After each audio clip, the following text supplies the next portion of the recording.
Assalamualaikum warahmatullahi wabarakatuh. Apa kabar sahabat Al-Fatah yang dimuliakan Allah? Semoga kita dalam keadaan sehat, dilimpahkan rezekinya dan diberikan keberkahan dunia dan akhirat. Amin ya robbal alamin.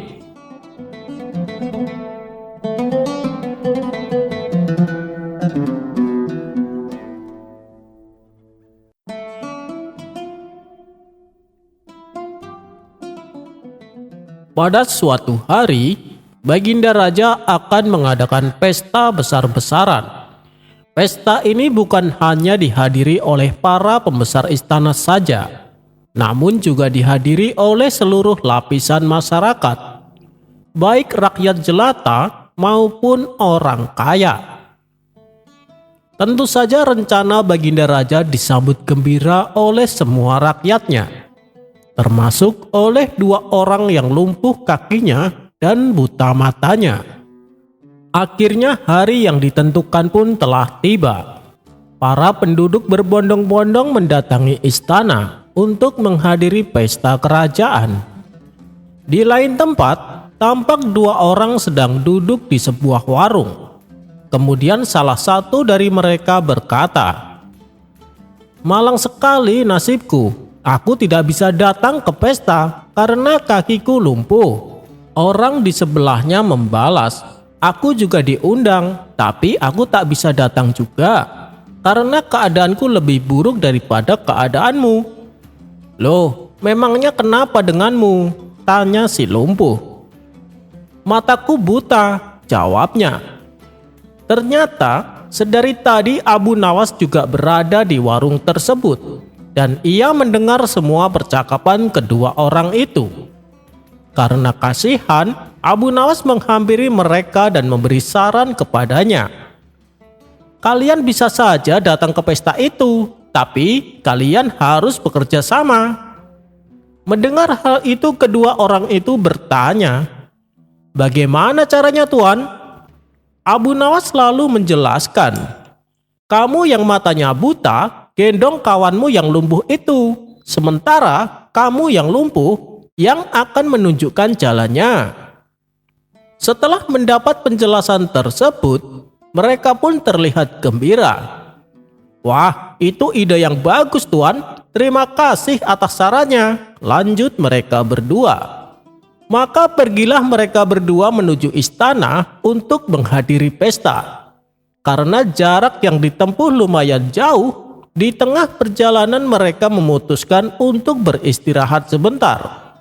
Ternyata di tempat mereka beristirahat, ada juga dua orang yang lain yang sedang bersedih karena tak bisa menghadiri pesta tersebut. Mereka adalah orang bisu dan orang tuli. Keduanya juga diundang ke pesta. Yang bisu bisa mendengar, tetapi tidak bisa menjelaskan kepada temannya yang tuli itu. Sedangkan yang tuli bisa berbicara, tetapi tidak ada yang bisa dikatakannya. Mendengar keluhan tersebut, si lumpuh maupun si buta tak bisa memecahkan masalah ini. Di tengah-tengah kebingungan, kembali muncul Abu Nawas di tengah-tengah mereka. "Nah, ini dia Tuan Abu. Dia pasti bisa menyelesaikan masalah kalian," kata si lumpuh dan si buta.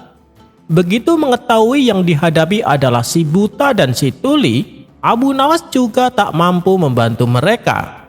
"Sampai kapanpun persoalan ini tak bisa terpecahkan," kata Abu Nawas dalam hati. Ia pun pergi meninggalkan mereka.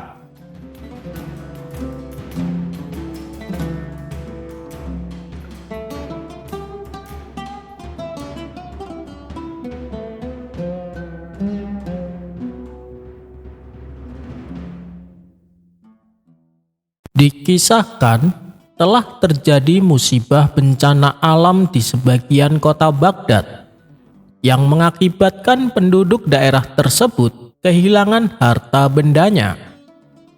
Akan tetapi dari pihak kerajaan tidak segera turun tangan untuk membantu mereka yang terkena musibah. Melihat kondisi demikian, Abu Nawas memutuskan akan mendatangi istana. ia akan meminta Baginda Raja supaya segera memberikan bantuan kepada mereka. Mendapati kabar Abu Nawas akan datang, Baginda Raja malah menyusun rencana untuk mengerjai Abu Nawas. Baginda Raja menyuruh salah satu pelayannya mengenakan jubah kebesaran seorang raja dan menyuruhnya agar duduk di singgasana kerajaan. Sementara Baginda Raja mengenakan baju seperti pelayan. Singkat cerita, datanglah Abu Nawas dan memasuki ruangan istana. Ketika melihat yang duduk sebagai raja adalah seorang pelayan, Abu Nawas sempat terkejut dibuatnya. Apalagi ketika melihat Baginda Raja ini menjadi seorang pelayan istana. "Paduka yang mulia, apa yang sebenarnya terjadi?" tanya Abu Nawas kepada Baginda Raja. "Dia sekarang yang jadi raja, Abu Nawas, dan aku adalah pelayan istana. Kalau kau akan meminta bantuan apapun, mintalah padanya," jawab Baginda Raja. Kemudian Abu Nawas segera menghadap pelayan yang kini menjadi seorang raja. "Wahai Paduka Raja, di sebagian daerah kota Baghdad telah terjadi bencana alam. Penduduk yang terkena musibah kini butuh bantuan sandang dan pangan," kata Abu Nawas. "Maaf Abu Nawas, aku tidak punya uang untuk membantu mereka," jawab raja palsu tersebut. "Tapi bukankah Anda seorang raja? Kerajaan ini punya kekayaan yang berlimpah," balas Abu Nawas. "Kok betul Abu Nawas? Tapi kekayaan yang ada di kerajaan ini adalah milik pelayan tersebut, bukan milik saya," sahut raja palsu. Mendengar hal itu, Abu Nawas mengetahui bahwa Baginda Raja sengaja ingin mengerjai dengan tujuan ingin menguji kecerdikannya. "Baiklah kalau begitu, aku minta kepingan-kepingan besi kecil yang menyerupai koin uang," pinta Abu Nawas. "Oh, kalau cuman itu, aku bisa memberikannya. Berapa banyak yang kau inginkan?" tanya si raja palsu. "Saya butuh 100 keping Paduka Raja," jawab Abu Nawas. Maka diberikanlah kepingan tersebut. Kemudian Abu Nawas pergi meninggalkan istana. Sementara kepingan besi yang ia dapatkan, ia masukkan ke dalam beberapa kantong kecil yang sudah ia persiapkan. Masing-masing kantong ia isi dengan 10 kepingan koin besi. Dan pada keesokan harinya, Abu Nawas membagikan kepada warga yang terkena musibah. "Kalian dapat bantuan uang dari istana sejumlah 100 dinar," kata Abu Nawas sambil menyerahkan kantong kecilnya. Setelah selesai membagikan bantuan, para warga yang menerima seketika menjadi emosi. "Kurang ajar Abu Nawas, dia telah menipu kita. Uang yang diberikan adalah uang palsu," kata salah satu warga penuh amarah. Karena saking emosinya, ratusan warga segera menangkap Abu Nawas dan menyeretnya ke istana. Baginda Raja yang sedang duduk di atas singgasana terkejut oleh kehadiran ratusan orang di depan gerbang istana. Ia pun langsung menghampiri mereka. "Ada apa ini?" tanya Baginda Raja. "Ampun Paduka yang mulia, Abu Nawas telah menipu kami. Dia memberikan uang palsu kepada kami. Katanya itu adalah bantuan dari istana," jawab mereka. Sontak Baginda Raja pun ikut-ikutan emosi. "Kau sangat keterlaluan Abu Nawas, mereka sedang dilanda musibah, tapi kau malah memberinya uang palsu," bentak Baginda Raja. Namun bukannya takut, Abu Nawas malah cengengesan. Hal ini membuat Baginda Raja semakin bertambah emosi. Ia pun segera menyuruh beberapa pengawal untuk memasukkan Abu Nawas ke dalam penjara. "Tunggu yang mulia, salah saya apa? Kenapa saya harus dipenjara?" tanya Abu Nawas.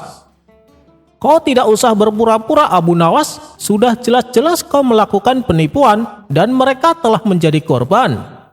Dan kau telah berani memfitnah bahwa uang palsunya berasal dari istana," hardik Baginda Raja.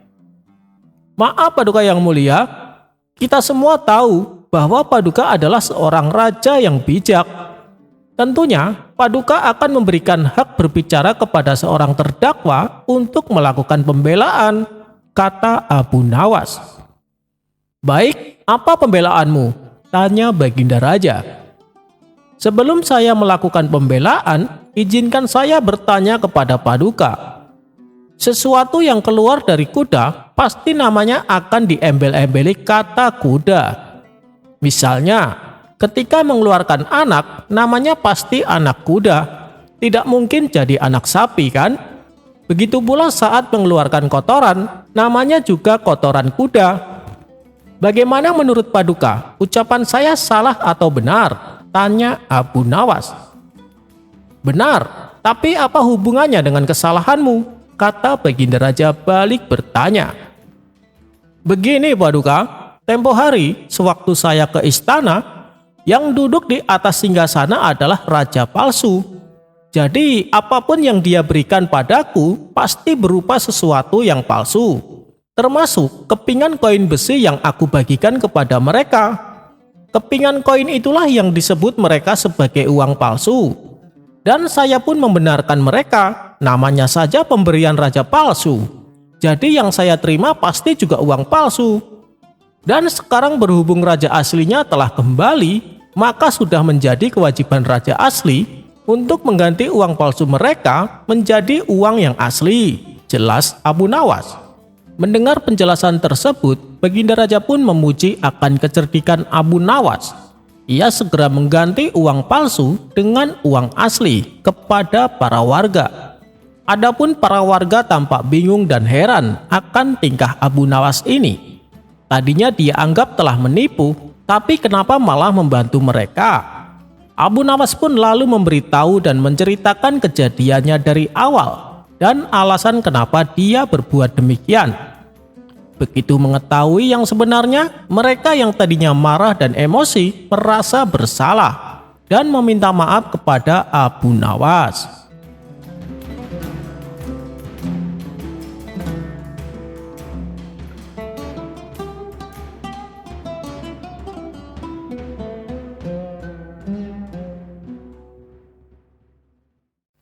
Dikisahkan pada suatu hari, Abu Nawas bepergian ke kampung seberang. Ketika sampai di kampung tersebut, ia segera menuju ke pasar untuk menjual barang dagangannya. Di tengah perjalanan, ia bertemu dengan seorang kakek yang sangat tua. Sambil terhuyung-huyung, kakek itu berjalan dengan berpegangan kepada tongkatnya. Kasihan sekali kakek itu, sepertinya dia sedang sakit, pikir Abu Nawas.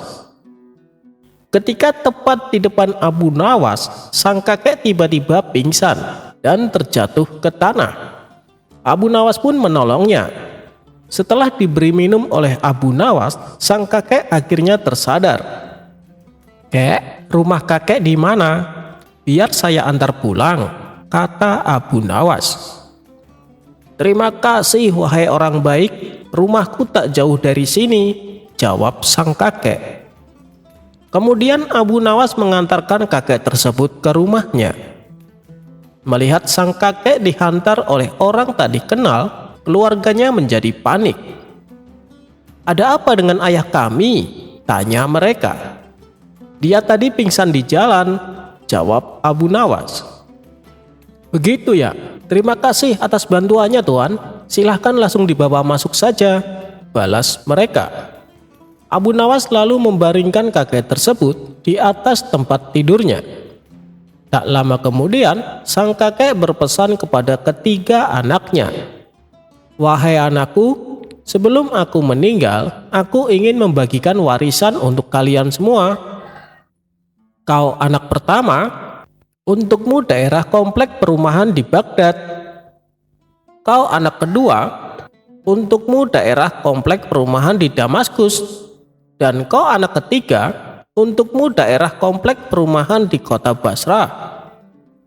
Mendengar wasiat kakek tersebut, Abu Nawas hampir tak percaya.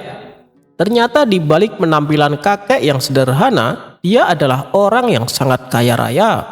pikir Abu Nawas. Kakek itu lalu kembali berkata, sebenarnya masih ada tersisa satu warisan lagi, tapi aku bingung untuk siapa. Apakah di antara kalian ada yang mau menerimanya? Tanya sang kakek. Ketiga anaknya hanya terdiam. Lalu salah satu dari mereka berkata, ayah, kenapa tidak diberikan saja kepada orang lain? Sang kakek bertanya, apakah kalian yakin dan kalian tidak keberatan? Dengan serempak mereka menjawab tidak. Tiba-tiba Abu Nawas menyela, kenapa tidak diberikan kepadaku saja? Bukankah aku telah menolong kakek? Sang kakek membalas, baiklah, di Baghdad aku masih punya satu lagi komplek perumahan dan itu aku berikan untukmu. Singkat cerita, beberapa hari kemudian si kakek meninggal dunia. Kabar itu pun sampai ke telinga Abu Nawas. Kemudian ia segera pergi menuju rumah keluarga kakek tersebut. Setibanya di sana, Abu Nawas meminta hak waris yang telah dijanjikan oleh mereka. Tuan, ambillah kurma ini dan Tuan ikut kami, kata mereka sambil menyerahkan kantong yang berisi buah kurma. Abu Nawas pun menerimanya dan berjalan mengikuti ketiga saudara tersebut. Setelah sampai di komplek perumahan yang dimaksud, mereka berkata kepada Abu Nawas, Tuan, ini adalah bagian warisan untuk Tuan. Silahkan Tuan jualan kurma di tempat ini. Abu Nawas merasa bingung dengan perkataan mereka. Maksudnya bagaimana? Yang aku minta adalah jatah warisan buatku, tanya Abu Nawas. Ya inilah warisan yang Tuan dapatkan. Ayah kami mewariskan rute jualan kurma. Ayah kami semasa hidupnya berprofesi sebagai penjual kurma keliling, jelas mereka. Mendengar itu, Abu Nawas hanya bisa melongo.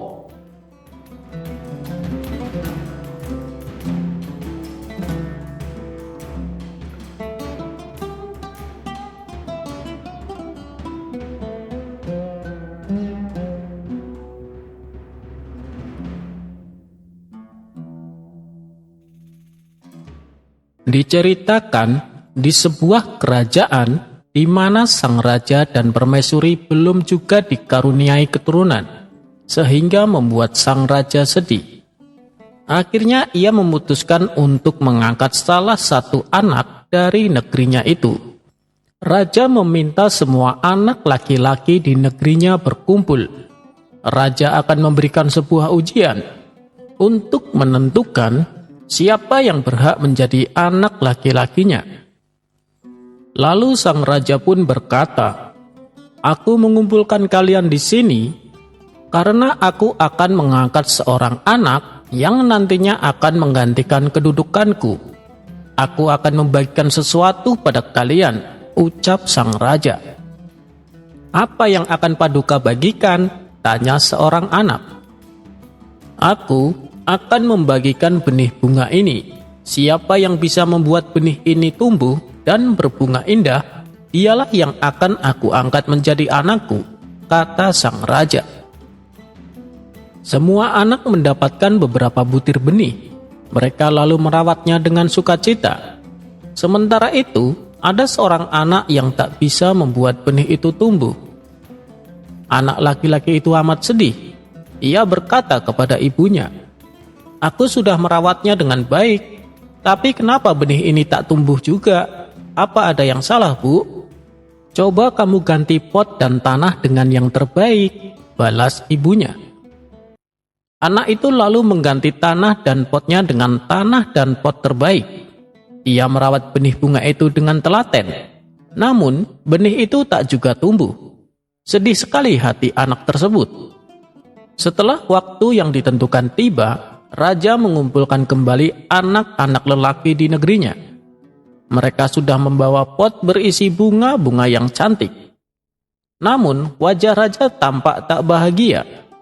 Semua anak itu mengaku bahwa benih bunga yang diberikan oleh raja berbunga dengan baik. Di tengah-tengah kemurungannya, raja melihat anak yang sedang menangis dengan membawa pot tak berbunga. Raja mendekati anak tersebut. "Kenapa kau menangis, nak?" tanya sang raja. "Aku sudah merawat benih bunga ini dengan baik, tapi benih ini tetap tak mau tumbuh. Aku tak tahu kenapa ini bisa terjadi," isak anak itu. Mendengar itu, sang raja tersenyum senang. Ia langsung mengumumkan bahwa anak itulah yang akan menjadi anak angkatnya. Semua anak laki-laki yang hadir menjadi heran. "Paduka, kenapa anak yang membawa pot tak berbunga itu justru diangkat menjadi anak oleh Baginda Raja?" tanya salah satu pengawal istana. "Ya, dialah yang akan menjadi anak angkatku. Dia adalah anak yang jujur. Sebenarnya, benih yang aku bagikan kepada kalian itu sudah aku rebus. Jadi tidak mungkin benih itu bisa tumbuh, apalagi berbunga," jelas sang raja. Semua anak yang hadir merasa malu. Rupanya, raja sedang menguji kejujuran mereka. Akhirnya, anak itu pun hidup dengan bahagia di istana dan menjadi anak raja.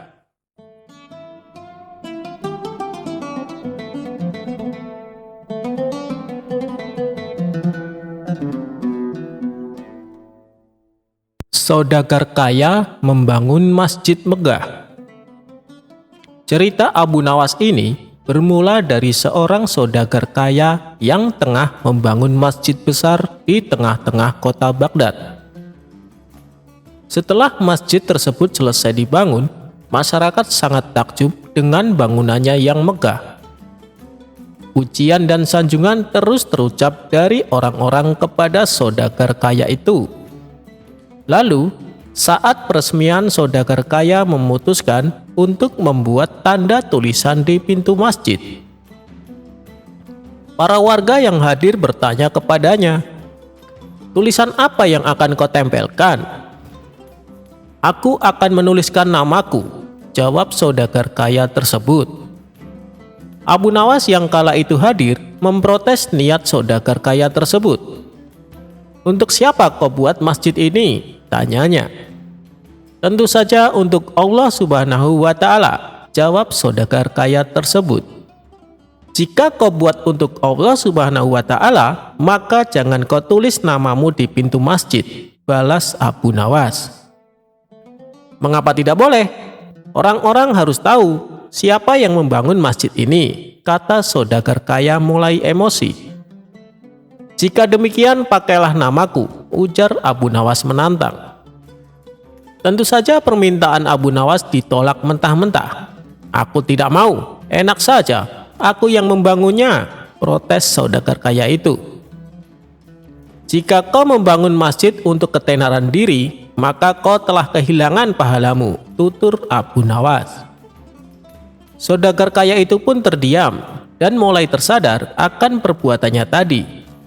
Lalu ia berkata kepada warga, "Apapun yang dikatakan Abu Nawas, tulislah."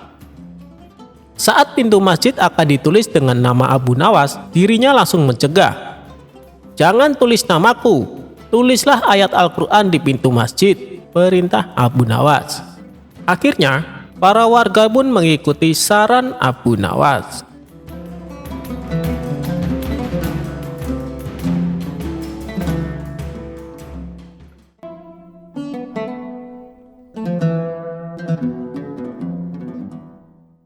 Abu Nawas menitipkan emas kepada perampok.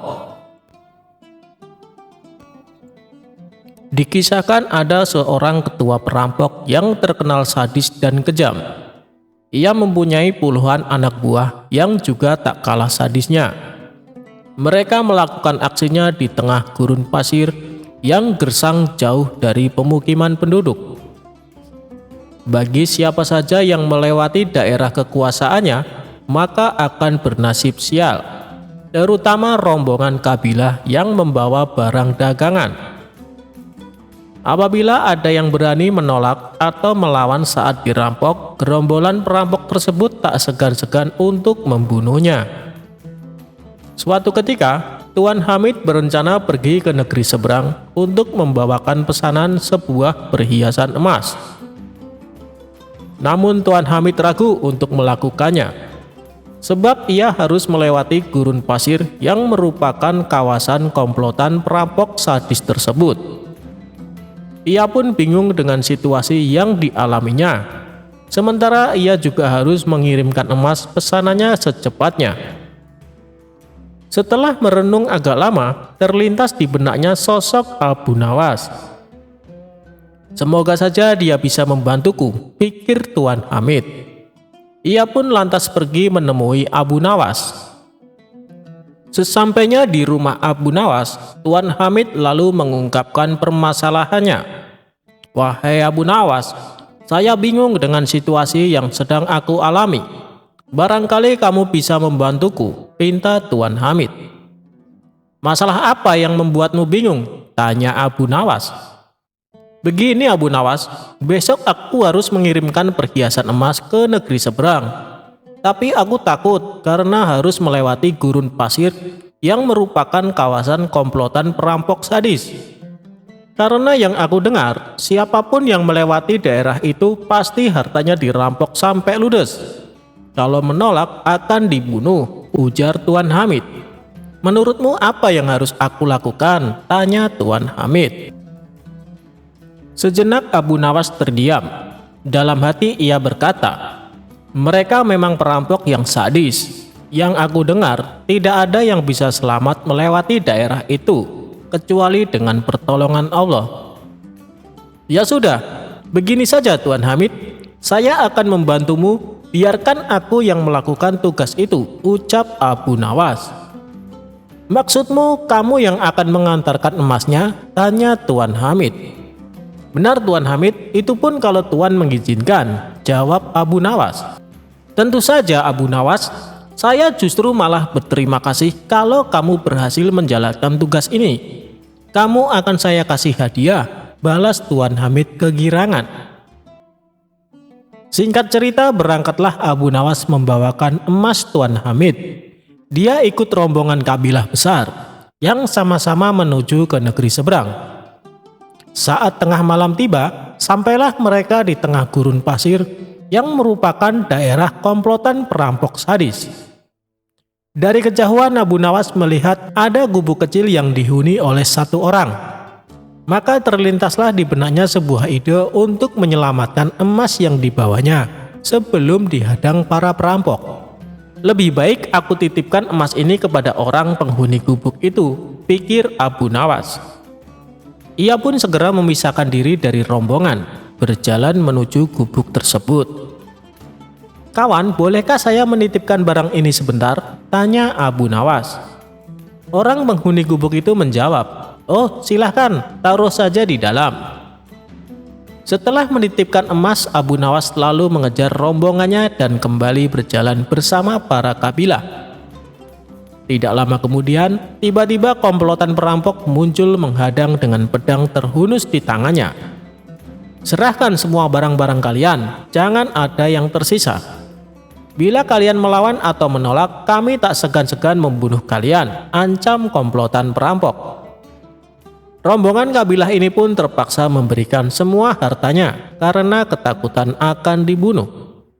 Sedangkan Abu Nawas yang tak membawa apapun hanya digeledah dan luput dari aksi perampokan. Ketika semua barang dan harta berhasil didapatkan, komplotan perampok ini lalu pergi meninggalkan Abu Nawas dan rombongannya.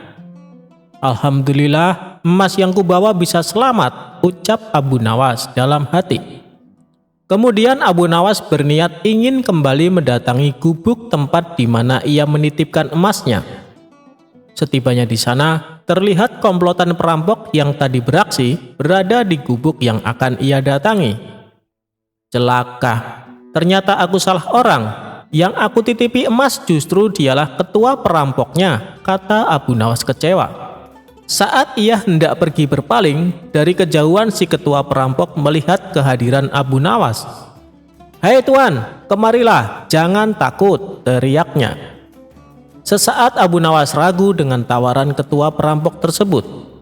Kalaupun aku lari, aku pasti akan mudah ditangkap mereka, dan bisa-bisa aku dibunuhnya. Lebih baik aku datangi saja. Hanya kepada Allah aku meminta perlindungan, ucap Abu Nawas dalam hati. Lalu Abu Nawas memberanikan diri menghampiri mereka. Tuan, mau mengambil barang titipan Tuan? Tanya ketua perampok. Benar, saya kesini berniat untuk mengambilnya, jawab Abu Nawas. Ambillah dan segera tinggalkan tempat ini, ucap ketua perampok. Abu Nawas sempat terkejut dan heran dengan ucapannya.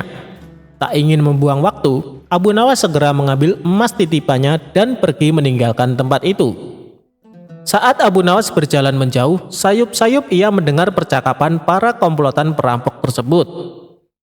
Kenapa membiarkan orang asing itu mengambil hartanya? Tanya salah satu anak buahnya. Sang ketua perampok menjawab, orang asing itu telah mempercayaiku. Seperti aku mempercayai Allah akan menerima taubatku suatu saat nanti. Aku hargai kepercayaan orang asing itu, agar Allah menghargai kepercayaanku pula. Mendengar hal itu, barulah Abu Nawas tahu bahwa sebenarnya si ketua perampok adalah orang yang ingin bertobat.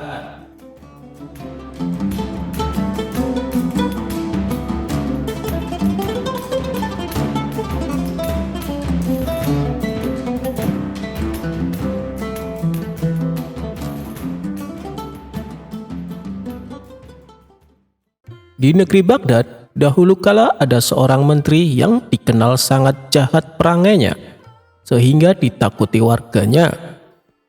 Ia tidak bisa melihat perempuan cantik, terutama istri orang, pasti diambilnya. Apabila membeli suatu barang, ia tidak pernah mau membayar. Kelakuannya itu lama-kelamaan sampai juga ke telinga Abu Nawas, sehingga membuat hatinya panas. Maka Abu Nawas pun pasang niat tidak akan meninggalkan daerah itu sebelum sang menteri menghembuskan nafas terakhirnya alias mati. Kemudian Abu Nawas berangkat ke tempat menteri itu tinggal dan sengaja menyewa rumah yang berdekatan untuk melakukan investigasi. Setelah beberapa hari bergaul dengan penduduk di situ, ia pun kenal dengan sang menteri dan bahkan bersahabat baik. Begitu baiknya pendekatan yang dilakukan, sampai-sampai menteri itu tidak bisa mencium rencana busuk Abu Nawas. Abu Nawas boleh masuk dan keluar rumah itu dengan bebas, sehingga ia tidak menaruh curiga sama sekali kepadanya. Di dalam rumah itu, Abu Nawas melihat sebuah tiang gantungan yang digunakan untuk menggantung orang-orang yang bersalah kepada menteri itu. Cara menggantungnya pun dengan cara yang sadis, yaitu kaki di atas dan kepala di bawah. Dalam posisi demikian, orang itu dipukuli sampai mati. Dengan demikian, memang betul berita-berita yang aku dengar tentang menteri ini, pikir Abu Nawas. Nantikanlah, aku pasti akan membalas. Hei orang muda, kata Abu Nawas kepada seorang pemuda tampan yang sedang mengiring seekor lembu gemuk. Apakah lembu itu akan dijual? Tanya Abu Nawas. Pertemuan itu terjadi ketika Abu Nawas berjalan-jalan di sebuah sudut desa itu. Lembu ini tidak akan dijual, karena ini warisan bapak hamba, jawab si pemuda. Lebih baik lembu itu dijual saja, Abu Nawas mencoba merayu. Kalau laku dengan harga tinggi, kamu bisa berdagang sehingga uang itu menjadi banyak. Betul juga kata tuan, jawab si pemuda setelah berpikir sejenak. Namun, untuk menjualnya, hamba harus berkonsultasi dengan ibu di rumah. Kalau ibu setuju, boleh tuan membelinya. Itu akan lebih baik, ujar Abu Nawas. Sementara anak muda itu pulang, Abu Nawas memeras otak. Ia akan berusaha memanfaatkan ketampanan wajah anak muda itu untuk melaksanakan rencananya. Hei menteriku, tunggulah bagimu kelak, kata Abu Nawas dalam hati dengan perasaan geram.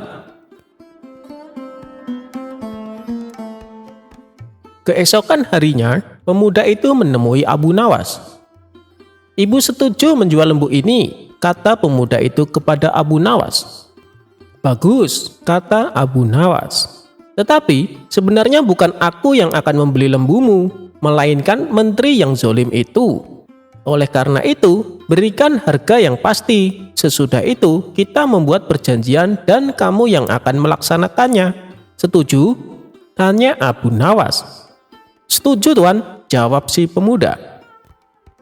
Giringlah lembumu itu ke kebun dan tunggulah aku di sana, kata Abu Nawas lagi. Aku akan ke rumah menteri itu dan setelah itu aku akan menemuimu.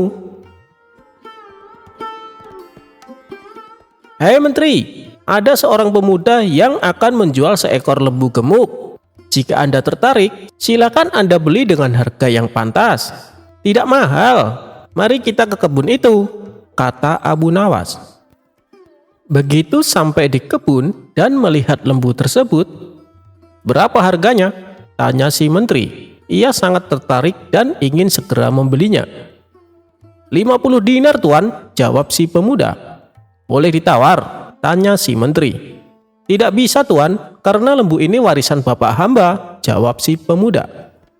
Baik, pasti kubayar harga itu, ujar si menteri. Maka disodorkanlah ujung tali pengikat lembu kepada menteri. Namun ketika ditarik ternyata kosong. Rupanya diam-diam Abu Nawas telah melepas binatang itu. Namun karena harga telah disepakati, pemuda itu meminta bayarannya. Mana lembunya? Tanya si menteri. Masa hanya talinya? Aku tidak sudi membayar. Keduanya pun berbantah-bantahan dengan sengitnya. Aku minta bayarannya. Kalau tidak mau membayar, kembalikan lembuku, kata si pemuda. Apa yang mesti ku bayar dan apa yang harus ku kembalikan? Gilah si menteri. Cuma tali yang kau berikan padaku. Nih, ambillah. Aku tidak butuh tali. Dasar menteri zolim, kerjamu memang cuma menipu dan menganiaya orang, kata si pemuda lagi. Kamu memang zolim, mau makan darah orang kecil. Si menteri tidak menggubris lagi perkataan itu. Ia berjalan pulang ke rumahnya. Sementara si anak muda hatinya sangat sedih. Lembu hilang, uang melayang. Barangkali memang itu nasibku. Apa boleh buat, keluhnya. Pada malam harinya, hei anak muda, sudahkah kamu menerima pembayaran harga lembumu? Tanya Abu Nawas. Hamba diperdaya menteri itu, jawab si pemuda dengan wajah nelangsa. Lembu hilang, uang melayang. Aku kira jual beli berjalan lancar, sehingga aku cepat-cepat pergi karena ada urusan lain. Coba ceritakan, kata Abu Nawas. Maka diceritakanlah kejadian itu dengan nada mendongkol. Sialan menteri itu, ujar si pemuda. Oh, begitu, kata Abu Nawas. Jangan sedih, wahai anak muda. Insya Allah akan aku bantu. Kemudian Abu Nawas meminta si pemuda bersedia melaksanakan rencana yang telah disusunnya untuk membunuh si menteri zolim itu. Esokan harinya, jam 7 malam, seorang wanita cantik berhenti di depan rumah si menteri zolim. Ia tampak membuang sesuatu yang dicabut dari kakinya. Hai Adinda, dari mana gerangan asalmu? Tiba-tiba muncul suara dari sudut yang gelap. Suara itu ternyata milik menteri yang saat itu juga sedang berjalan-jalan di depan rumahnya. Hatinya amat girang begitu melihat wajah cantik yang tiba-tiba muncul di depan matanya. Hamba orang desa. Tadi ketika berjalan bersama suami, kaki hamba tertusuk duri. Hamba terpaksa berhenti untuk menarik duri dari kaki. Suami hamba tidak mau menunggu dan hamba ditinggal di sini. Dan hamba tidak tahu jalan pulang ke rumah, kata si perempuan itu dengan penuh iba. Lalu ia pun menangis. Jika Adinda mau, silahkan mampir ke rumah hamba sambil menunggu suami Adinda. Barangkali dia sekarang sedang mencari Adinda, jadi jangan takut, kata si menteri. Tapi hamba takut kepada istri dan pelayan-pelayan tuan, kata perempuan muda itu. Kalau begitu, silahkan Adinda duduk di sini. Kanda akan menyuruh istri pergi ke rumah ibunya bersama pelayan-pelayan itu, kata si menteri. Maka sang menteri pun tergopoh-gopoh masuk ke rumahnya. Hei Adinda, sekarang ini sebaiknya Adinda pergi ke rumah ibu karena sudah lama rasanya Adinda tidak ke sana, kata menteri itu kepada istrinya. "Jika demikian kehendak Kakanda, baiklah, hamba ke sana," jawab istri si menteri. Tak lama kemudian, "Hei Adinda," kata si menteri kepada perempuan muda itu setelah rumah kosong, "silakan masuk ke rumah hamba, karena istri dan semua pelayan telah pergi." "Baiklah," jawab si perempuan sambil mengikuti langkah si menteri. Di dalam rumah dilihatnya tali gantungan seperti yang diceritakan Abu Nawas. Menteri itu mendorong si perempuan muda ke kamar dan mengajaknya tidur. Namun ia mencoba menolak sambil merajuk. "Sebelum kita tidur, cobalah Kakanda bergantung sebentar pada tali itu," rayunya. "Seumur hidup, hamba belum pernah melihat orang bergantung di tali." Karena terdorong oleh nafsu syahwat yang menggelora, permintaan itu dituruti si menteri. "Tolong Adinda pegang tali gantungan ini kuat-kuat, jangan dilepaskan," katanya.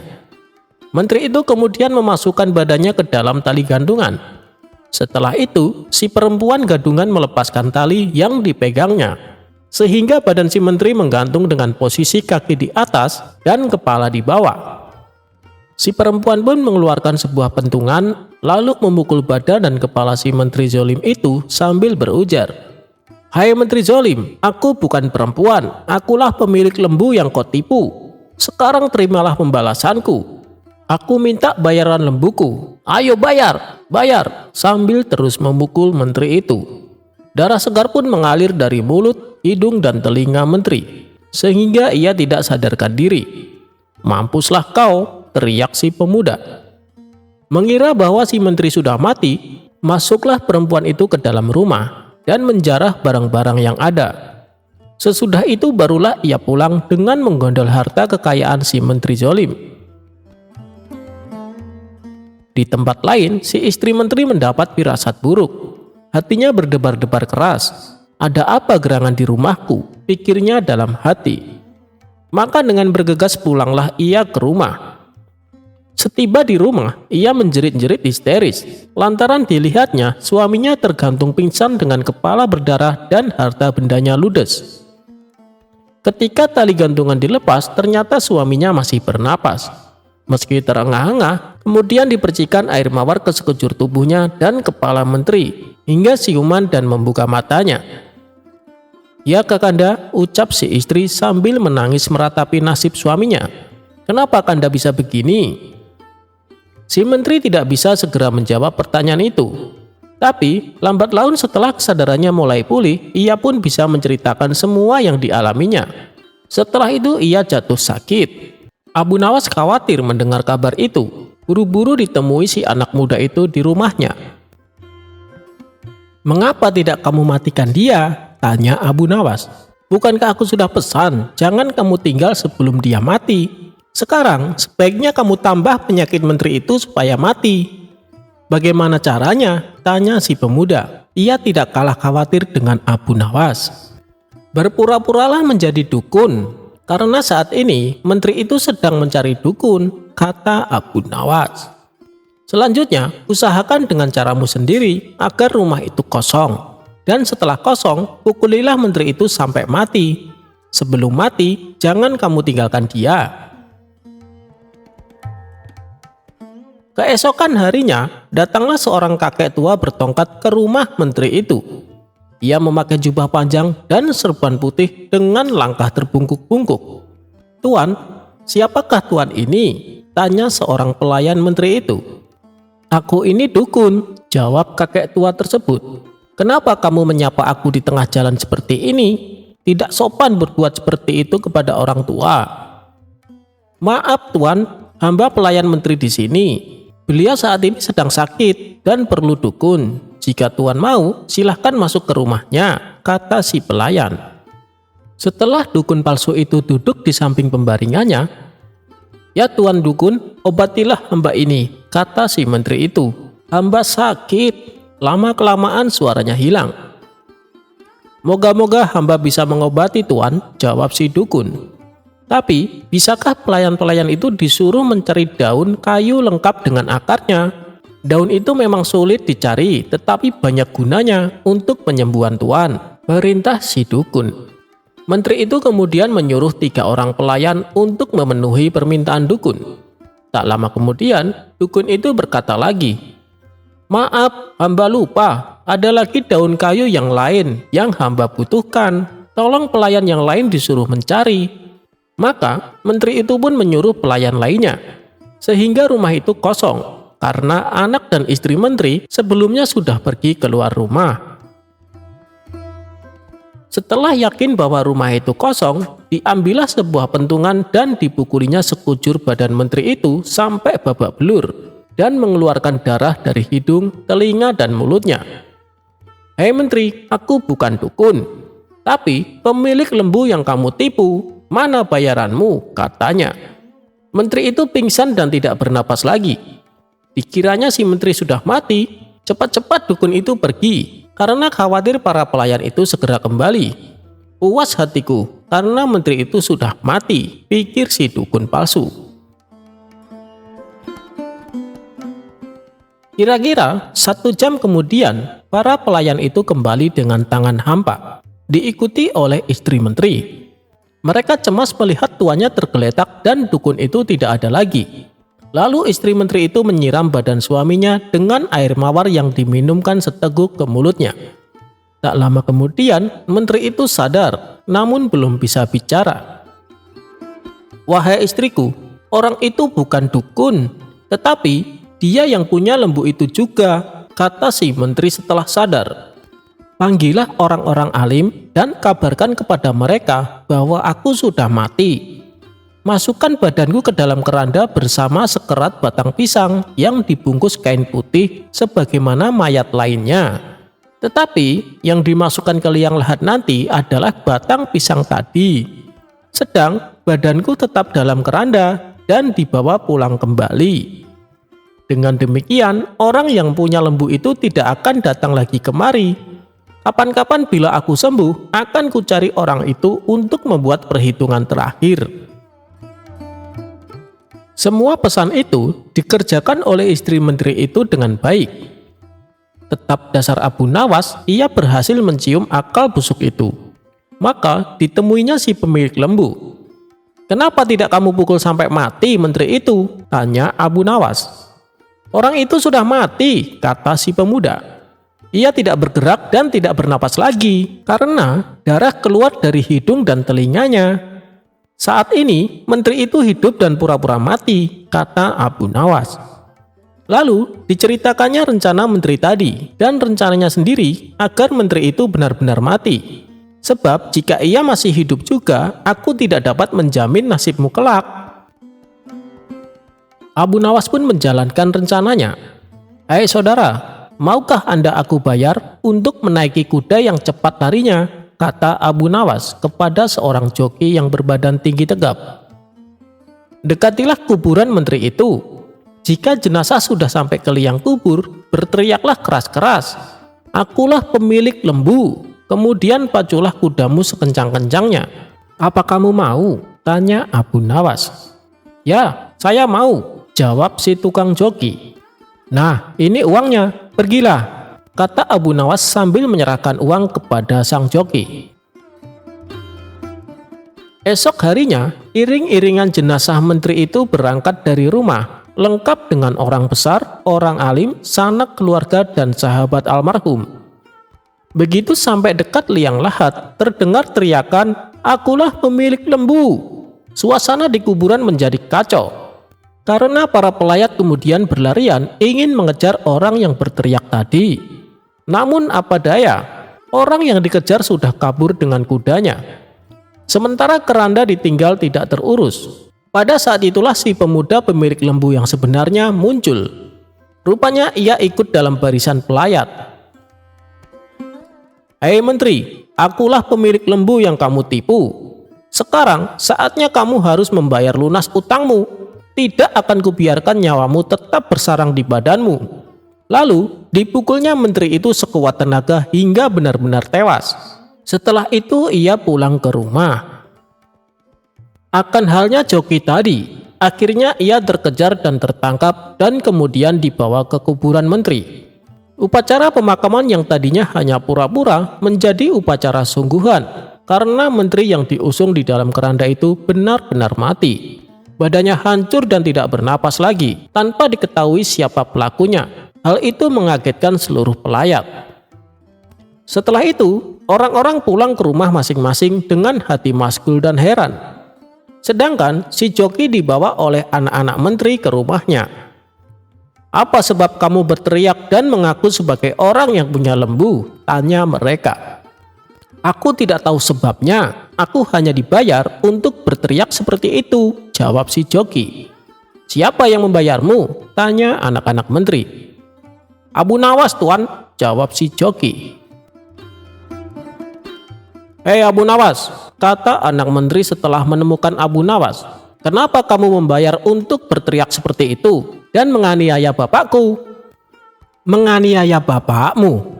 Abu Nawas balik bertanya. "Bertanyalah yang benar. Engkau suruh orang itu berteriak mengaku sebagai orang yang punya lembu.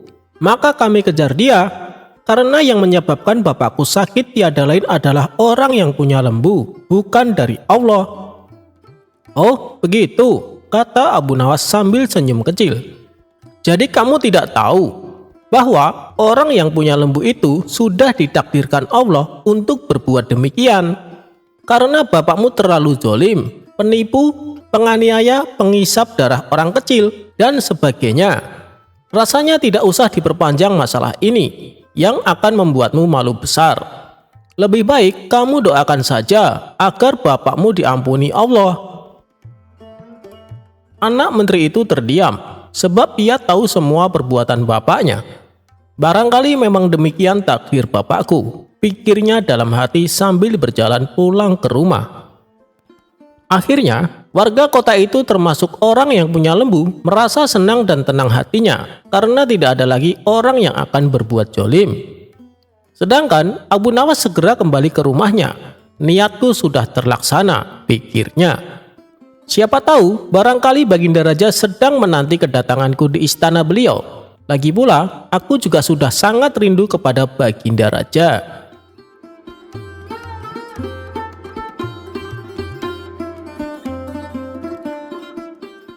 Cerita Abu Nawas mengangkat masjid.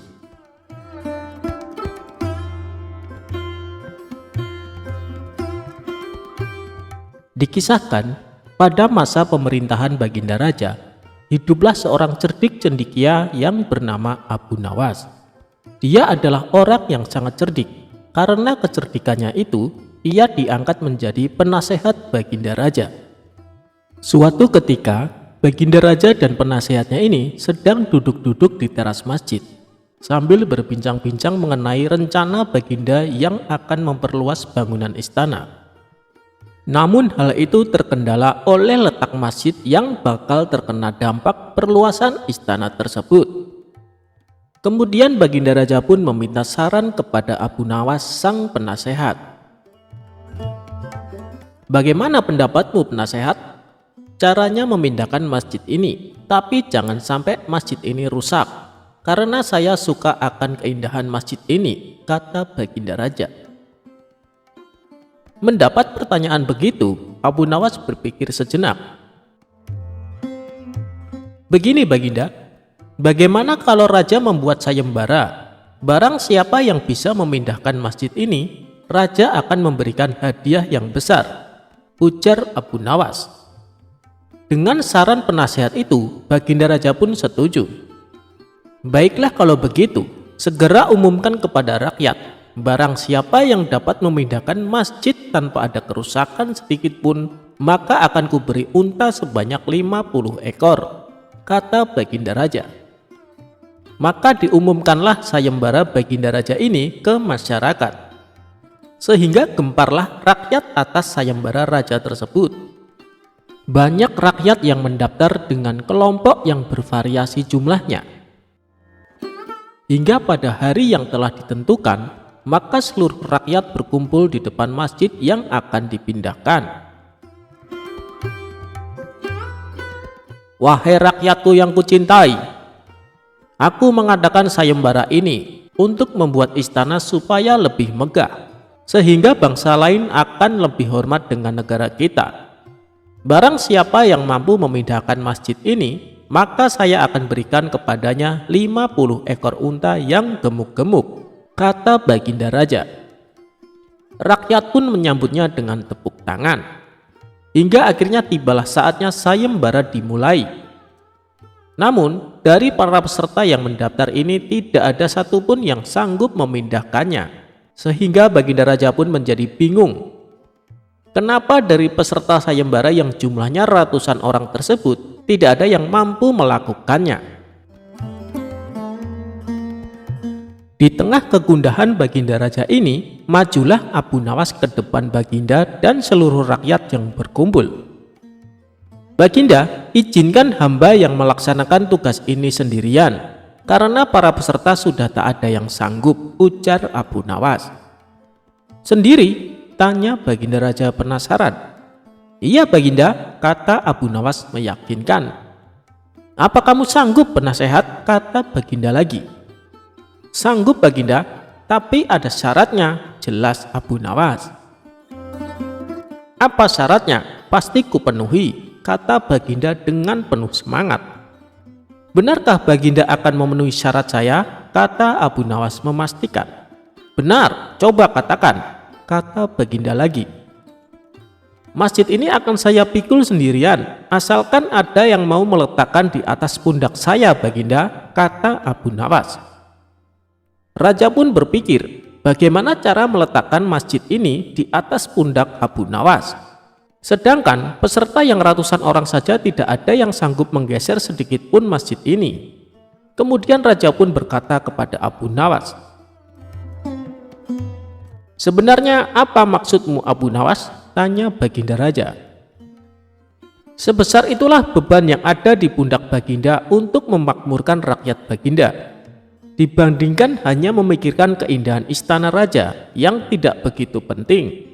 Maka lebih utamakan kemakmuran rakyat terlebih dahulu, kata Abu Nawas. Mendengar perkataan Abu Nawas tersebut, maka Baginda Raja pun mengerti maksudnya. Terima kasih penasehat, karena engkau telah mengingatkanku untuk lebih arif dalam memimpin kerajaan ini, kata Baginda Raja kepada Abu Nawas. Kemudian atas perintah Raja, karena rakyat sudah pada berkumpul, maka diadakanlah pesta untuk rakyat semua. Dan semua itu ditanggung biayanya oleh Baginda Raja.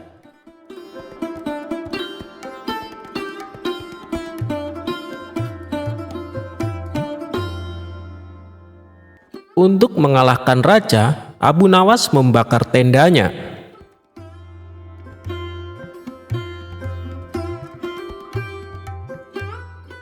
Dalam dunia sufi dikenal tokoh Abu Nawas atau disebut juga Abu Nuwas. Tokoh yang satu ini dikenal dengan kecerdasan dan kecerdikannya dalam memecahkan segala masalah. Tak jarang sejumlah orang sering terpedaya dengan pola pikir Abu Nawas. Salah satunya adalah Baginda Raja. Salah satu cerita yang masyhur adalah Baginda Raja menantang Abu Nawas dalam suatu perlombaan. Ajang lomba itu adalah tenda siapa yang paling ramai dan paling banyak dikunjungi oleh pengunjung, maka dialah yang menang. Tidak dijelaskan alasan Baginda Raja mengapa menantang Abu Nawas untuk lomba tersebut. Bisa jadi Baginda Raja sangat senang dengan kecerdikan Abu Nawas dalam menyelesaikan tantangan. Singkat cerita, tantangan disetujui di tempat alun-alun kerajaan dan waktu pun sudah ditentukan. Aturannya adalah tenda siapa yang paling ramai dikunjungi orang mulai pukul 12 siang hingga pukul 12 malam. Bukan hal yang sulit bagi Baginda Raja untuk membuat tendanya ramai dikunjungi. Sejak dimulainya perlombaan, tenda Baginda Raja sudah ramai dikunjungi warga. Bagaimana tidak, selain tendanya besar, di dalam tenda juga disediakan hiburan serta aneka makanan dan minuman. Siapapun yang datang ke tenda tersebut sudah pasti terhibur dan konsumsi tercukupi. Berbeda dengan tenda milik Abu Nawas. Selain tendanya kecil, tidak sebesar milik Baginda Raja, di tempat itu juga tidak ada hiburan apalagi makanan. Namun, Abu Nawas terlihat tenang sembari duduk-duduk di dalam tenda tersebut. Menurutnya, waktu perlombaan masih panjang.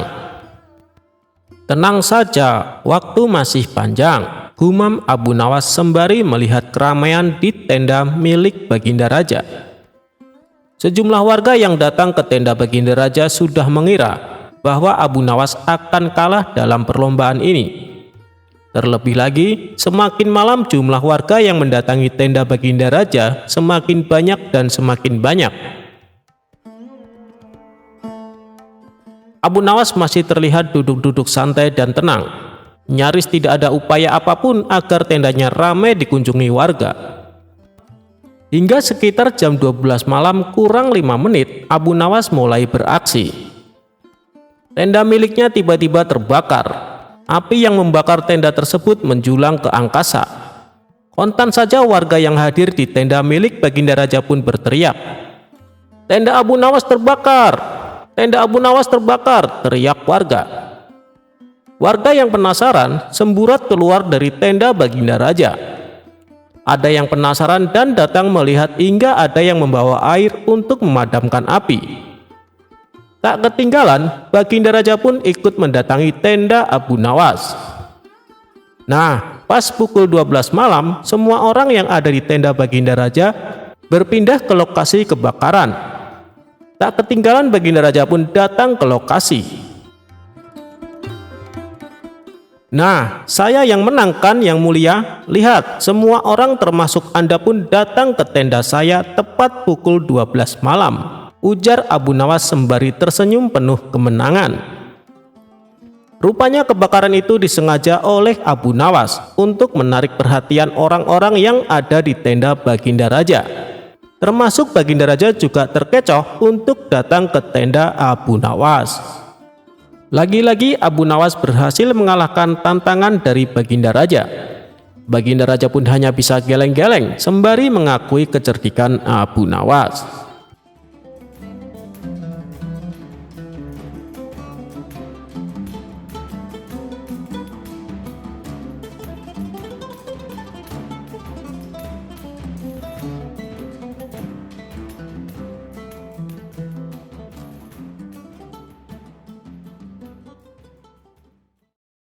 Diceritakan pada suatu hari, seorang saudagar kaya yang bernama Tuan Hamid datang menemui Abu Nawas. Ia datang bersama seorang menteri istana yang merupakan sahabat dekat Tuan Hamid. Tujuan mereka berdua adalah ingin mendengar nasihat dari Abu Nawas supaya bisa hidup bahagia. Abu Nawas yang kala itu sedang membelah kayu pun meninggalkan pekerjaannya demi untuk menemui kedua tamunya tersebut. "Kalian berdua telah mengganggu pekerjaanku, karena nanti siang kayu-kayu yang akan aku belah harus sudah selesai. Sekarang katakan, ada kepentingan apa kalian berdua datang kemari?" tanya Abu Nawas. "Kami minta waktunya sebentar Abu Nawas, kami ingin bertanya padamu. Apa kuncinya supaya hidup bahagia? Yang kami lihat, walaupun kamu hidup sederhana, tapi selalu terlihat bahagia," tanya mereka. "Oh, soal itu. Memang harta tidak menjamin orang bisa bahagia, betul kan?" kata Abu Nawas kepada Tuan Hamid.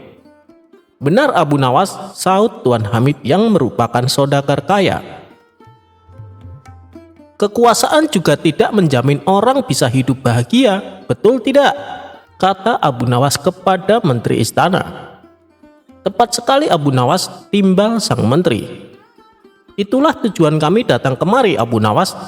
Apa kuncinya seseorang supaya bisa bahagia?" tanya mereka. "Kuncinya adalah jangan memikirkan apa yang kalian tidak tahu," jawab Abu Nawas. Tuan Hamid dan menteri istana terlihat kebingungan dengan jawaban Abu Nawas. Mereka mau menanyakan maksudnya, tapi mereka tidak enak. karena mereka sudah mengatakan hanya akan meminta waktunya sebentar. Akhirnya mereka berdua pun pura-pura mengerti. "Lalu, kalau yang sudah kami tahu gimana Abu Nawas?" tanya mereka. "Lah, kalau sudah tahu ngapain dipikirin?" jawab Abu Nawas santai. Mendengar itu, mereka berdua langsung pamit pulang. Dari kisah ini mengajarkan bahwa ketika kita bertamu kepada seseorang, carilah waktu yang tepat. Jangan sampai mengganggu waktu pekerjaannya.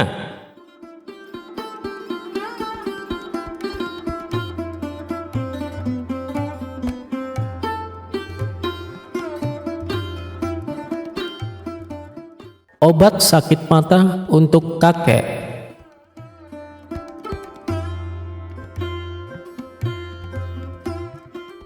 Di pagi hari yang cerah, Baginda Raja mengajak beberapa menterinya pergi bertamasya ke sebuah tempat wisata. Tak lupa Baginda Raja juga mengajak Abu Nawas untuk menambah suasana liburan menjadi asik. Di tengah-tengah perjalanan menuju tempat wisata itu, dari kejauhan mereka melihat seorang kakek yang sedang menunggangi seekor keledai.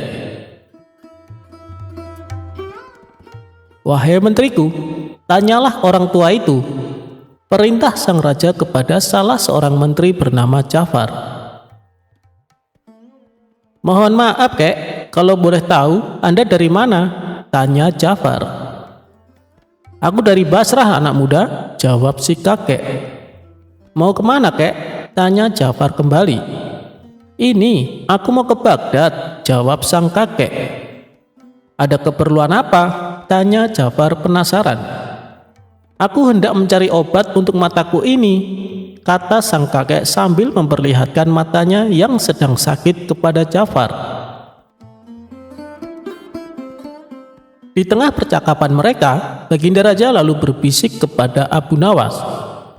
"Wahai Abu Nawas, coba kamu ajak ia bergurau." "Jangan Baginda, kasihan, ia adalah orang tua, saya takut kakek itu marah," jawab Abu Nawas. "Sudahlah, itu nanti urusanku. Intinya, ajak saja kakek itu bergurau," desak Baginda Raja kepada Abu Nawas. "Baiklah, kalau begitu akan aku lakukan," kata Abu Nawas sambil menganggukkan kepalanya. Setelahnya, Abu Nawas beranjak menghampiri si kakek. "Kek, misalkan aku beri Anda resep untuk mengobati mata kakek itu, imbalan apa yang akan Anda berikan kepadaku?" tanya Abu Nawas. "Aku akan berikan imbalan yang sesuai untukmu," jawab si kakek. "Kalau begitu, dengarkan baik-baik resep ini kek," kata Abu Nawas.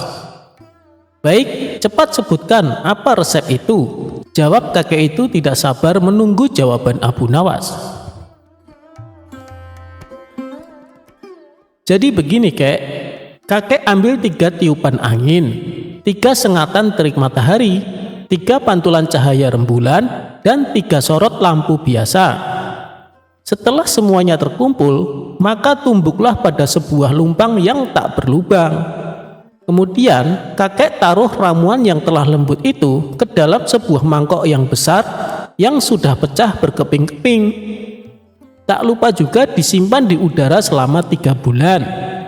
Setelah masa 3 bulan lamanya, maka oleskan ramuan itu ke mata kakek yang sakit sebanyak 3 kali sebelum tidur. Insya Allah Anda akan sembuh kek," kata Abu Nawas. Mendengar perkataan Abu Nawas itu, sang kakek pun naik pitam. Akhirnya sang kakek turun dari keledainya dan menghampiri Abu Nawas.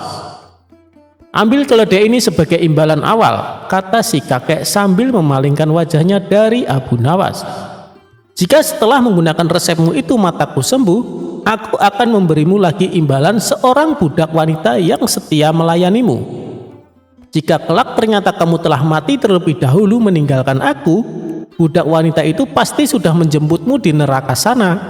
Ia akan setia meludahi matamu dan memukuli wajahmu sambil berteriak dan mengolok-olokimu. Setelah mendengar penuturan si kakek itu, Baginda Raja seketika tertawa terpingkal-pingkal. Hahaha, coba beri orang tua itu hadiah, kata Baginda Raja sambil menahan tawa. Terima kasih Baginda yang mulia, kata si kakek dengan hati yang bahagia. Tak lama setelah itu sang kakek pergi meninggalkan mereka.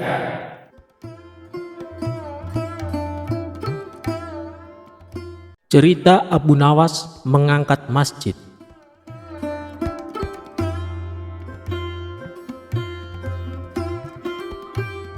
Dikisahkan, pada masa pemerintahan Baginda Raja, hiduplah seorang cerdik cendekia yang bernama Abu Nawas. Dia adalah orang yang sangat cerdik. Karena kecerdikannya itu, ia diangkat menjadi penasehat Baginda Raja. Suatu ketika, Baginda Raja dan penasehatnya ini sedang duduk-duduk di teras masjid, sambil berbincang-bincang mengenai rencana Baginda yang akan memperluas bangunan istana.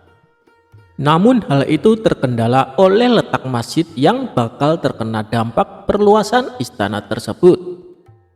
Kemudian Baginda Raja pun meminta saran kepada Abu Nawas sang penasehat. Bagaimana pendapatmu penasehat? Caranya memindahkan masjid ini, tapi jangan sampai masjid ini rusak, karena saya suka akan keindahan masjid ini, kata Baginda Raja. Mendapat pertanyaan begitu, Abu Nawas berpikir sejenak. Begini Baginda, bagaimana kalau Raja membuat sayembara? Barang siapa yang bisa memindahkan masjid ini, Raja akan memberikan hadiah yang besar, ujar Abu Nawas. Dengan saran penasehat itu, Baginda Raja pun setuju. Baiklah kalau begitu, segera umumkan kepada rakyat. Barang siapa yang dapat memindahkan masjid tanpa ada kerusakan sedikit pun, maka akan kuberi unta sebanyak 50 ekor, kata Baginda Raja. Maka diumumkanlah sayembara Baginda Raja ini ke masyarakat. Sehingga gemparlah rakyat atas sayembara Raja tersebut. Banyak rakyat yang mendaftar dengan kelompok yang bervariasi jumlahnya. Hingga pada hari yang telah ditentukan, maka seluruh rakyat berkumpul di depan masjid yang akan dipindahkan. Wahai rakyatku yang kucintai, aku mengadakan sayembara ini untuk membuat istana supaya lebih megah, sehingga bangsa lain akan lebih hormat dengan negara kita. Barang siapa yang mampu memindahkan masjid ini, maka saya akan berikan kepadanya 50 ekor unta yang gemuk-gemuk, kata Baginda Raja. Rakyat pun menyambutnya dengan tepuk tangan. Hingga akhirnya tibalah saatnya sayembara dimulai. Namun, dari para peserta yang mendaftar ini tidak ada satupun yang sanggup memindahkannya. Sehingga Baginda Raja pun menjadi bingung. Kenapa dari peserta sayembara yang jumlahnya ratusan orang tersebut tidak ada yang mampu melakukannya? Di tengah kegundahan Baginda Raja ini, majulah Abu Nawas ke depan Baginda dan seluruh rakyat yang berkumpul. Baginda, izinkan hamba yang melaksanakan tugas ini sendirian, karena para peserta sudah tak ada yang sanggup, ujar Abu Nawas. Sendiri? Tanya Baginda Raja penasaran. Iya Baginda, kata Abu Nawas meyakinkan. Apa kamu sanggup penasehat? Kata Baginda lagi. Sanggup Baginda, tapi ada syaratnya, jelas Abu Nawas. Apa syaratnya? Pasti kupenuhi, kata Baginda dengan penuh semangat. Benarkah Baginda akan memenuhi syarat saya? Kata Abu Nawas memastikan. Benar, coba katakan, kata Baginda lagi. Masjid ini akan saya pikul sendirian, asalkan ada yang mau meletakkan di atas pundak saya Baginda, kata Abu Nawas. Raja pun berpikir, bagaimana cara meletakkan masjid ini di atas pundak Abu Nawas. Sedangkan peserta yang ratusan orang saja tidak ada yang sanggup menggeser sedikit pun masjid ini. Kemudian Raja pun berkata kepada Abu Nawas, sebenarnya apa maksudmu Abu Nawas? Tanya Baginda Raja. Sebesar itulah beban yang ada di pundak Baginda untuk memakmurkan rakyat Baginda. dibandingkan hanya memikirkan keindahan istana raja yang tidak begitu penting. Maka lebih utamakan kemakmuran rakyat terlebih dahulu, kata Abu Nawas. Mendengar perkataan Abu Nawas tersebut, maka Baginda Raja pun mengerti maksudnya. Terima kasih penasehat, karena engkau telah mengingatkanku untuk lebih arif dalam memimpin kerajaan ini, kata Baginda Raja kepada Abu Nawas. Kemudian atas perintah raja, karena rakyat sudah pada berkumpul, maka diadakanlah pesta untuk rakyat semua. Dan semua itu ditanggung biayanya oleh Baginda Raja.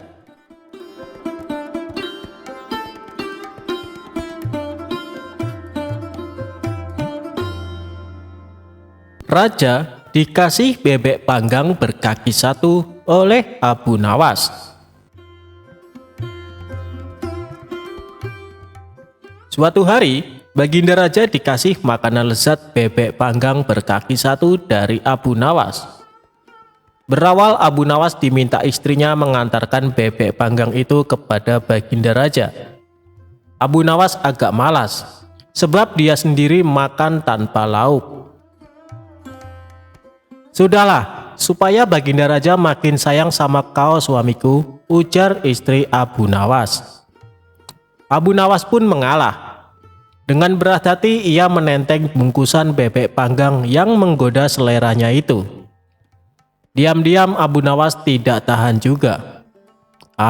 Biar saja ku ambil pahanya yang satu itu, pikir Abu Nawas sembari mematahkan kaki itik tersebut.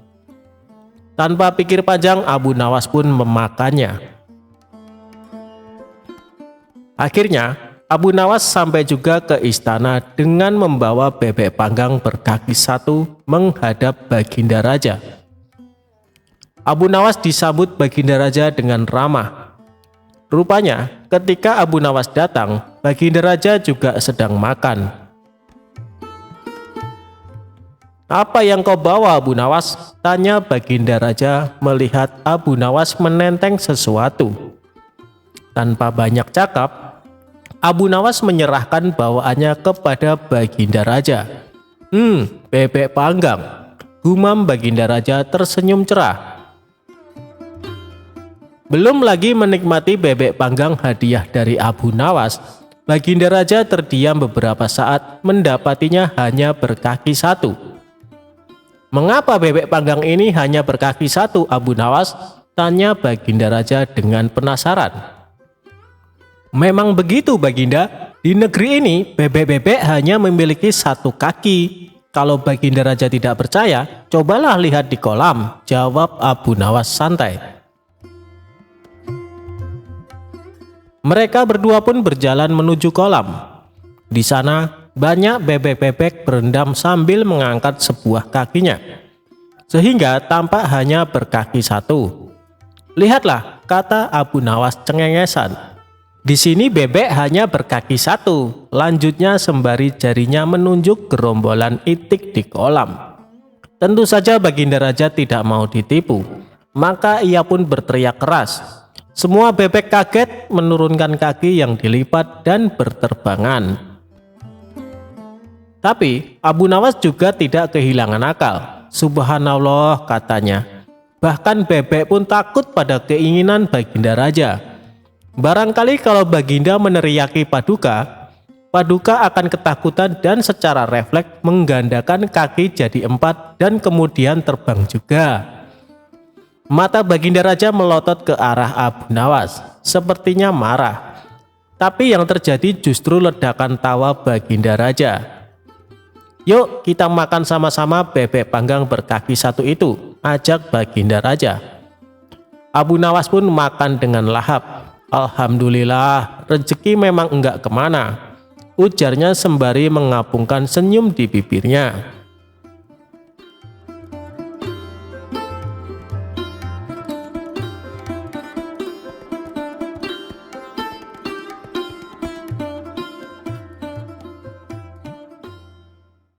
Kisah lucu tentang Abu Nawas memang tidak pernah ada habisnya.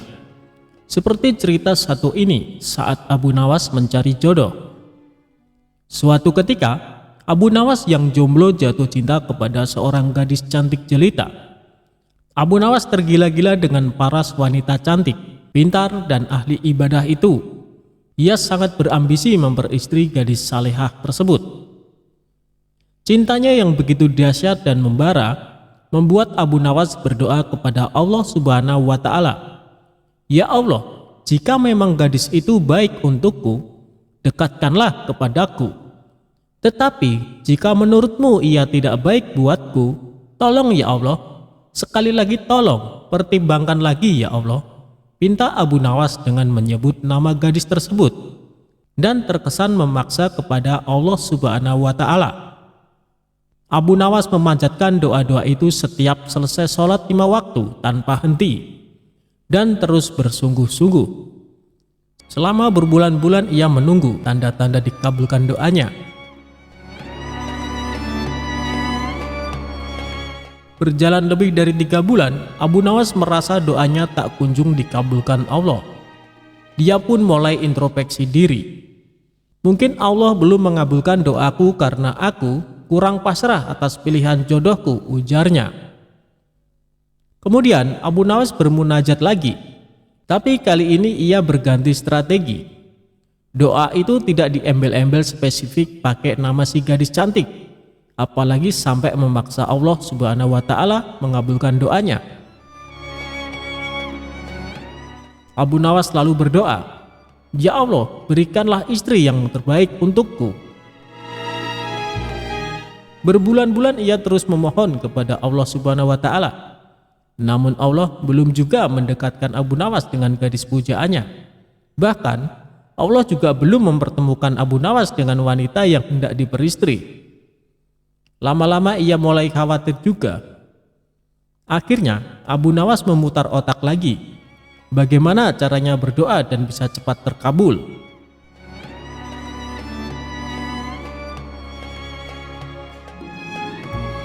Abu Nawas memang manusia cerdas, ia tidak kehabisan akal. Ia pun merasa perlu sedikit diplomatis kepada Allah Subhanahu wa Ta'ala. Abu Nawas pun mengubah doanya, "Ya Allah, kini aku tidak minta lagi untuk diriku. Aku hanya minta gadis cantik sebagai menantu ibuku yang sudah tua dan sangat aku cintai ya Allah. Sekali lagi bukan untukku ya Tuhan, maka berikanlah ia menantu." Demikian doa Abu Nawas. Dasar Abu Nawas pakai membawa nama ibunya segala, padahal permintaannya itu tetap saja untuk dirinya.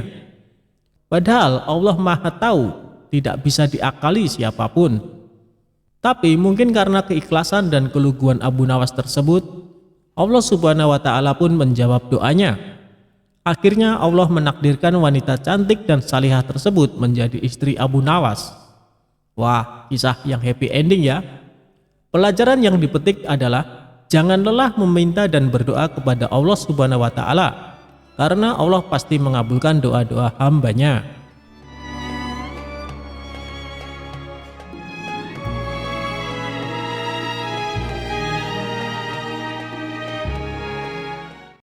Jin raksasa jahat dibuat minta ampun ketakutan. Diawali dari beredar kabar ada jin raksasa jahat yang menghuni gua angker di sebuah perbukitan kecil yang jauh dari permukiman warga.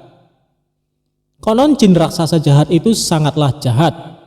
Siapa saja yang berani mendekati gua tempat tinggalnya bakal dibunuh dengan cara sadis.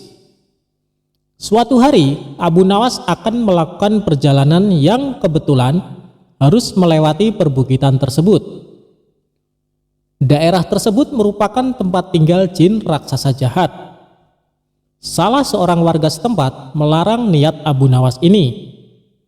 "Tuan, lebih baik urungkan niat Anda. Carilah jalan lain saja," ujar warga tersebut. "Memangnya kenapa?" tanya Abu Nawas penasaran. "Perbukitan itu sangatlah angker. Ada jin raksasa jahat. Dia tidak segan-segan membunuh siapa saja yang berani ke sana," jawab warga tersebut. Setelah mendengar penuturan warga itu, Abu Nawas sejenak termenung. Tapi ini adalah jalan satu-satunya. tidak ada jalan lain, pikirnya. Setelah berpikir matang-matang dengan segenap keberaniannya, akhirnya Abu Nawas nekat melewati perbukitan kecil tersebut. Benar saja, baru beberapa langkah menginjakan kaki di sana, tiba-tiba muncul sosok makhluk raksasa yang tidak lain adalah jin jahat tersebut. "Hei manusia, lancang sekali kau kemari. Kamu mau cari mati?" bentak jin raksasa jahat. "Tidak, aku hanya numpang lewat, karena ini adalah jalan satu-satunya," jawab Abu Nawas. "Kamu tahu ini adalah daerah kekuasaanku. Siapapun dilarang lewat sini," kata jin raksasa jahat memberitahu. "Bukannya ini adalah bumi Allah? Kamu tidak ada hak melarangku," balas Abu Nawas. "Oh, jadi kamu menantangku? Akan aku hancurkan tubuhmu," ancam jin raksasa jahat. "Baik, silakan mencobanya, tetapi aku bisa mengalahkanmu. Aku sangat perkasa, lebih dari yang kau bayangkan," sahut Abu Nawas tidak mau kalah. "Omong kosong, kau pasti seorang sufi, makanya berani menantangku. Orang-orang sufi itu hanya terpikat pada masalah rohani. Kau tidak akan bisa mengalahkanku, sebab aku memiliki kekuatan.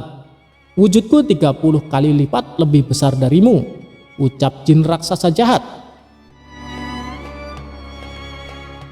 "Wujudmu memang lebih besar dariku, tapi itu tidak menjamin kau lebih perkasa.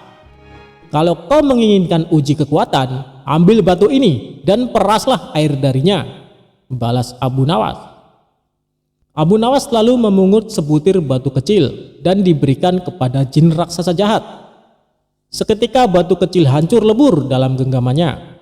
Akan tetapi tidak setetes pun air yang keluar.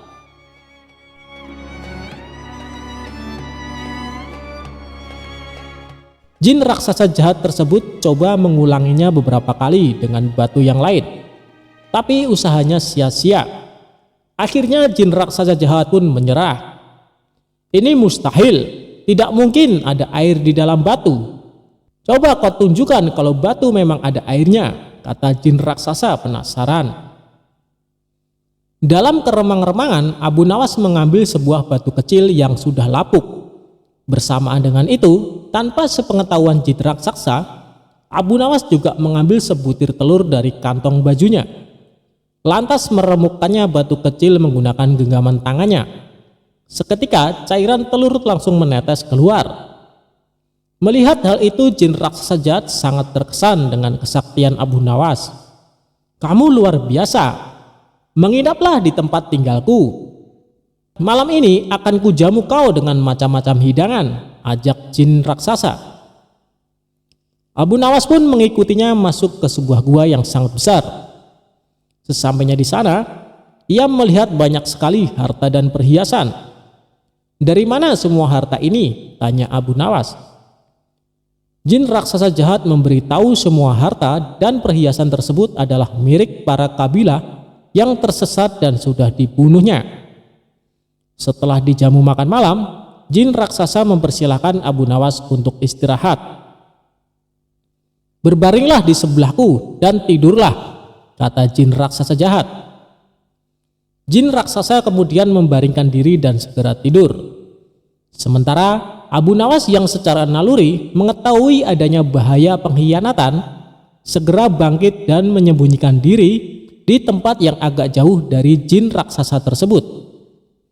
Abu Nawas mengatur tempat pembaringannya agar seolah-olah tidur di samping jin raksasa. Tidak lama setelah itu, jin raksasa bangun. Dia mengambil sebuah batang pohon, lalu menghajar Abu Nawas dengan sekuat tenaga yang dikiranya masih tidur di sebelahnya. Jin raksasa jahat memukul bertubi-tubi sebanyak 7 kali, kemudian kembali berbaring dan tidur. Setelah jin raksasa benar-benar tidur, barulah Abu Nawas membaringkan tubuhnya tepat di sebelah jin raksasa. Saat hari sudah menjelang pagi, keduanya terbangun. Betapa kagetnya jin raksasa melihat Abu Nawas masih hidup. Bahkan tidak ada luka sedikit pun. Gua ini nyaman sekali untuk istirahat, tapi sayang, tadi malam aku agak terganggu. Sebab aku sempat merasa ada nyamuk menggigitku sampai 7 kali, ucap Abu Nawas. Tentu saja hal itu sangat mengejutkan jin raksasa, hingga tidak berani lagi menyerang Abu Nawas. Bagaimanapun, kalau seorang telah dipukul sebanyak 7 kali dengan batang pohon oleh jin raksasa pasti akan mati. Apalagi memukulnya menggunakan tenaga sekuat-kuatnya. Akhirnya, jin raksasa jahat tersebut mempersilahkan Abu Nawas untuk melanjutkan perjalanannya. Berkat kecerdikannya, Abu Nawas pun selamat dari pembunuhan.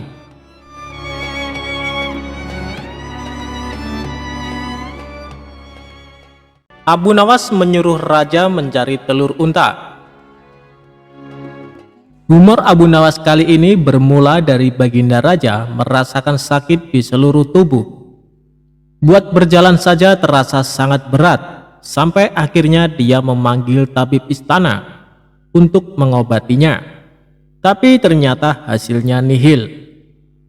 Lantaran tabib istana sampai ahli kesehatan sepenjuru negeri tidak bisa mengobati, akhirnya baginda raja membuat sayembara untuk para tabib agar bisa menyembuhkan penyakitnya. Barang siapa yang bisa mengobati penyakitnya akan diberi hadiah uang emas yang banyak. Sayembara tersebut pun menyebar.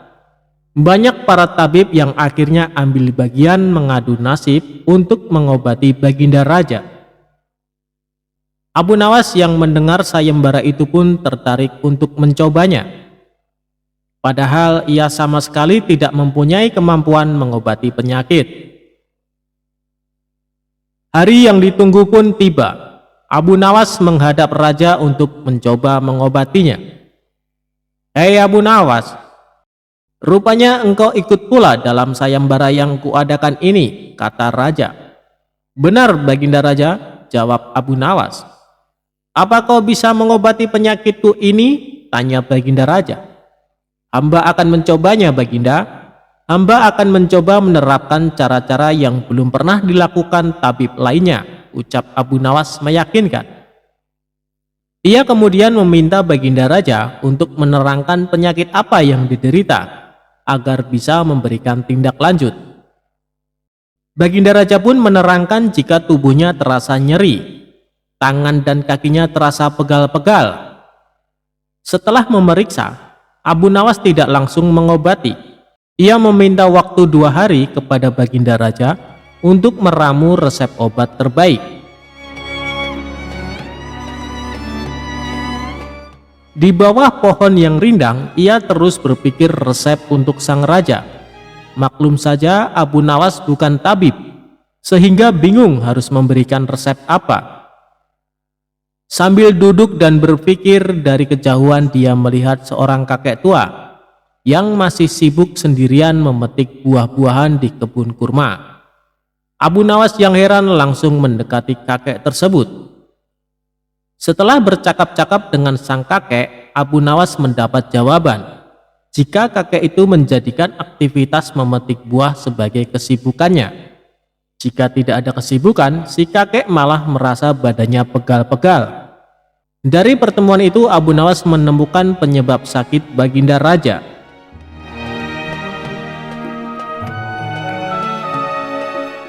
Esok harinya Abu Nawas menghadap baginda raja. "Hei Abu Nawas, belum 2 hari kau sudah menghadapku. Mana obat untukku?" tanya baginda raja. "Maaf baginda raja, kali ini hamba datang belum membawa obat yang dapat baginda minum. Sebab obat yang bisa menyembuhkan baginda raja hanya telur onta. Baginda raja harus cari telur itu sendiri, karena jika tidak dicari sendiri, maka khasiatnya akan hilang," terang Abu Nawas. "Kalau itu yang kau sarankan, baiklah, aku akan segera mencarinya," jawab baginda raja. Dengan sekuat tenaga baginda raja mencoba mencari telur unta di pasar. Para pedagang pun terheran. Bukankah unta itu beranak, bukan bertelur? Tapi mereka tidak berani mengatakan hal itu. sebab yang mencari Baginda Raja. Setelah berkeliling kota dan tidak menemukan satupun penjual telur unta, Baginda Raja bertemu seorang nenek yang menjelaskan jika unta tidak bertelur tapi beranak. Raja lantas sadar jika ia baru dibohongi oleh Abu Nawas. Sesampainya di istana, Baginda Raja merasa kelelahan setelah perjuangan panjang mencari telur unta dengan berjalan. Ia akhirnya tertidur pulas karena capek yang diderita.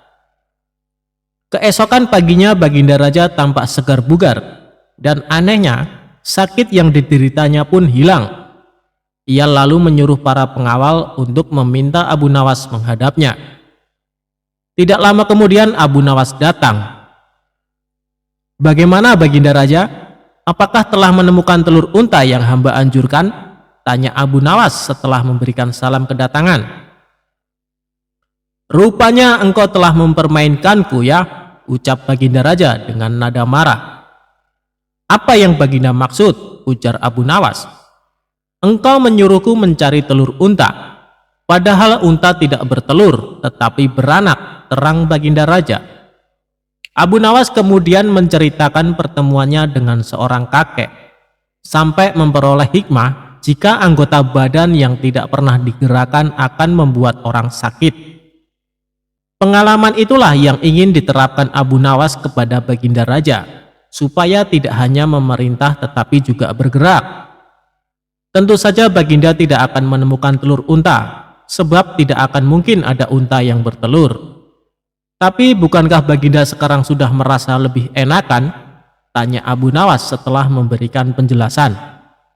"Benar, apa yang kau katakan itu benar Abu Nawas," jawab Baginda Raja yang tidak lagi marah mendengar jawaban Abu Nawas. "Bahkan aku semalam dapat tidur dengan pulas sekali," lanjutnya. "Kalau begitu betul jika ada pepatah yang mengatakan tidak ada kelezatan kecuali setelah kepayahan," sahut Abu Nawas.